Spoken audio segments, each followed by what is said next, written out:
وہ ساری اس کی یہ کیفیت پی ڈی ایم کے حوالے سے تھی، سینٹ میں اپوزیشن لیڈر کے حوالے سے تھی، اور اس نے یہ دعویٰ کر دیا کہ اس حوالے سے پی ڈی ایم میں اور اپوزیشن میں ایک لائن کھنچ گئی کہ ایک طرف وہ جماعتیں ہیں جو اپنے بیانے پہ اصولوں پہ قائم ہیں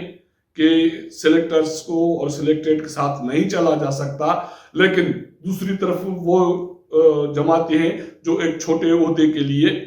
سلیکٹرز کے ساتھ ہو لیے، اور انہوں نے باپ کے کہنے پہ باپ والوں سے ووٹ لیا اور کامیاب ہو گئے۔ ہم اپنے اصولوں پہ کمپرومائز نہیں کریں گے۔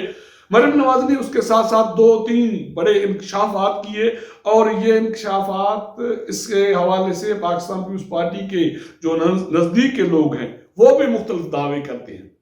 ان کا دعویٰ یہ ہے کہ مسلم لیگ نون بھی کہیں نہ کہیں کوئی کمپرومائز کرنے جا رہی تھی، سودے بازی کرنے جا رہی تھی، تو اس بات کا جب پاکستان پیپلز پارٹی کو پتہ چلا تو پاکستان پیپلز پارٹی نے یہ اپوزیشن لیڈر والا ایشو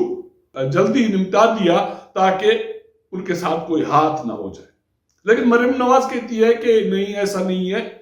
ہم کوئی کمپرومائز نہیں کرنے جا رہے ہیں۔ حالانکہ صادق سنجرانی صاحب کی طرف سے ہمیں آفر آئی اور آصف علی زرداری کے معرفت سلیکٹرز کی طرف سے بھی آفرز آئی، لیکن ہم نے اس کو ریجیکٹ کر دیا۔ وہ آفرز کیا تھے؟ وہ مریم نواز کے مطابق کہ صادق سنجرانی نے مسلم لیگ نون کے نامزد اپوزیشن لیڈر طاہر صاحب کو فون کیا اور اس کو کہا کہ سائیں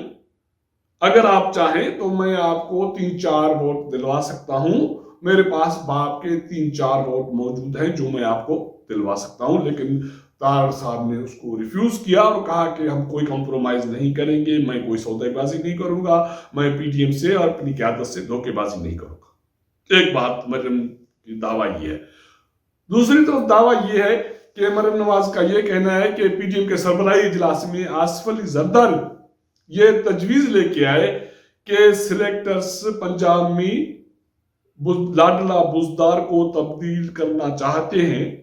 تو آصف علی زرداری کی تجویز یہ تھی یا پیغام یہ لے کے آئے تھے کہ سلیکٹرز لاڈلا بزدار کو تبدیل کرنا چاہتے ہیں،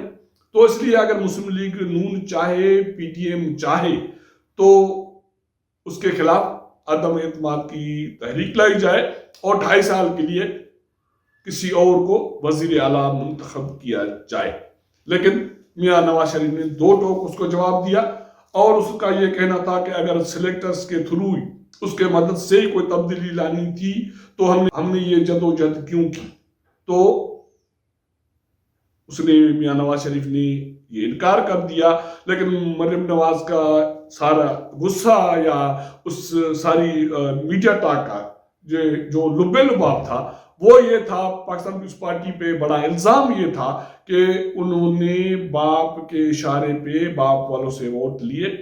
اور گیلانی صاحب اپوزیشن لیڈر کامیاب ہو گئے۔ اب مسلم لیگ نون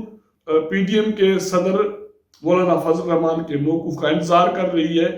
لیکن اس کے باوجود اگر اس کا موقف کب آتا ہے، لیکن مسلم لیگ نون کی نائب صدر کی طرف سے ایک واضح موقف دے دیا گیا ہے کہ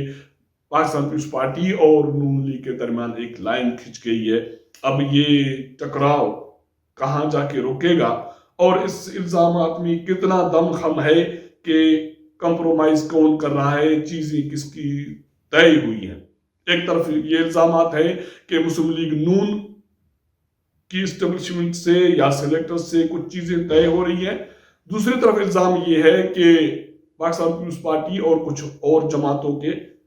سلیکٹرز کے ساتھ معاملات طے ہو رہے ہیں۔ لیکن اس میں ایک چیز پہ غور کرنے کی یقینی طور پہ ضرورت ہے، اگر مسلم لیگ نون کے ساتھ سلیکٹرز کی چیزیں طے ہو رہی ہوتی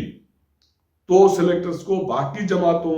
کی منت سماجت کرنے کی شاید نوبت نہیں آتی، کیونکہ پاکستان مسلم لیگ نون کے پاس اتنی طاقت ہے پنجاب اسمبلی میں، قومی اسمبلی میں، تو اس لیے باقی جماعتوں کے وہ کہتے ہیں کہ در جا کے ان سے بھیک مانگنے کی کسی کو ضرورت نہیں پڑتی۔ لیکن پھر بھی دیکھنے کی ضرورت ہے۔ فی الحال پاکستان پیپلز پارٹی کا داؤ لگ گیا اور پاکستان پیپلز پارٹی نے یہ میلہ تو جیت لیا، اب اس کے سیاسی مستقبل پہ کیا اثرات پڑیں گے، پی ڈی ایم کی مستقبل کیا ہے، اس کے حوالے سے کچھ دنوں کی بات ہے. میرے خیال میں جلدی یہ فیصلہ منظر پہ آ جائے گا. اگر ہمارا یہ ویلاگ آپ کو پسند آئے تو اپنے دوستوں کے ساتھ شیئر کیجئے گا، اپنا انپٹ ہمیں ضرور دیجئے گا، اور یہ بھی بتائیے گا کہ صحیح میں لوگ، آپ ویورز کیا سمجھتے ہیں کہ اس سارے عمل میں سودے بازی کرنے کون جا رہا ہے. آپ کے ساتھ ملاقات کریں گے اگلے پروگرام میں، تب تک اجازت دیجیے گا. اللہ حافظ.